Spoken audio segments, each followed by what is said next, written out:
Snot, My Day, written by Regan and illustrated by Horne.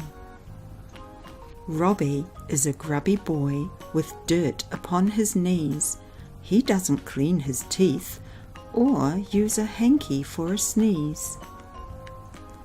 He burps out loud in public and flicks bogies at his dad. His habits are disgusting and it makes his family sad. "Really, Robbie, wipe your nose. It's making us feel sick." But Robbie doesn't listen. He just gives his lips a lick. Snot dribbles down his dirty face like melting candle wax. It mixes with his cornflakes and trickles on his snacks. His mummy sends him off to school with tissues for his nose, but Robbie doesn't use them. He just wipes it on his clothes. His sleeve has shiny markings like a snail has crawled along. Robbie doesn't care at all. He can't see how it's wrong. His school friends are disgusted. They don't want to be mean, but no one wants to get too close to someone so unclean. Then Robbie gets a cold one day and his nose becomes more runny. The green slime trickles down his face, but he just thinks it's funny. His teacher sends him home to bed as the snot begins to drool.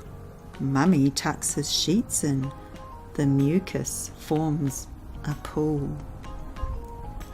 She puts a bucket on the floor. "If you won't use a hanky, we'll have to catch it somewhere, or your room will get so manky." Robbie reads his magazine and then drifts off to sleep.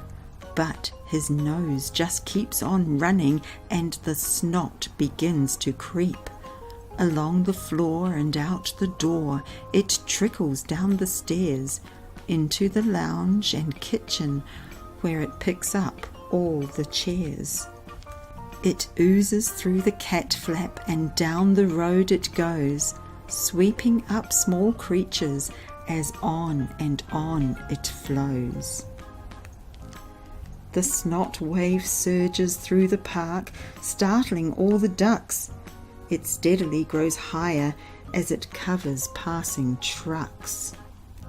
Mr. Hughes is worried. He searches for his boat. It hasn't been used in ages, but he hopes it stays afloat. He rides the waves of gloopy green and paddles into town.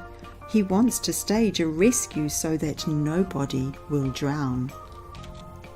Mum looks out and gives a scream. "It's Mrs. Yale from number 4. Dad paddles down the hallway and pulls hard upon the door. He tugs and tugs, but it's no use. The door is firmly stuck. "I can't get out," he hollers. "It's glued tight with this yuck." The family don't know what to do. They move upstairs in fright. "I'll search and boogle, that might help. Hey look, I found a site." They dial up emergencies. "We have a dire situation. A tidal wave of mucus is threatening the nation." The voice stays calm. They'll handle this and send out their best team. They'll assess the situation, for it does sound quite extreme. Soon there's thrumming in the air. They look up and see a chopper. It's the Special Forces unit, an airborne bogey stopper. The helicopter hovers high above with tissues at the ready.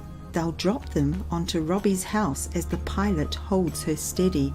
Then someone yells, "Look out below!" and the crew begin to curse. If things looked bad when they arrived, now they've just got worse. Screams and yells pass through the town as people start to shake. This is more than just a tidal wave. It's a monster bogey quake. "Let's do it, team," the pilot roars. "We have to stop this beast." He pulls down on a lever and the tissues are released. "Gotcha!" hollers Robbie, and he sits up in his bed.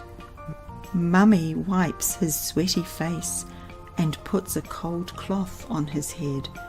"Poor darling boy, it's just a dream. It's going to be all right. Your cold gave you a fever and dreadful dreams all night." Now Robbie's cold has disappeared and his nose is not so runny. Best of all, he's cleaner now and no longer thinks it's funny to sneeze and cough and let germs spread, for here's what Robbie knows. A habit that gets out of hand just grows and grows and grows. If you enjoyed listening to this story, how about you hit that subscribe button so that you can hear some more?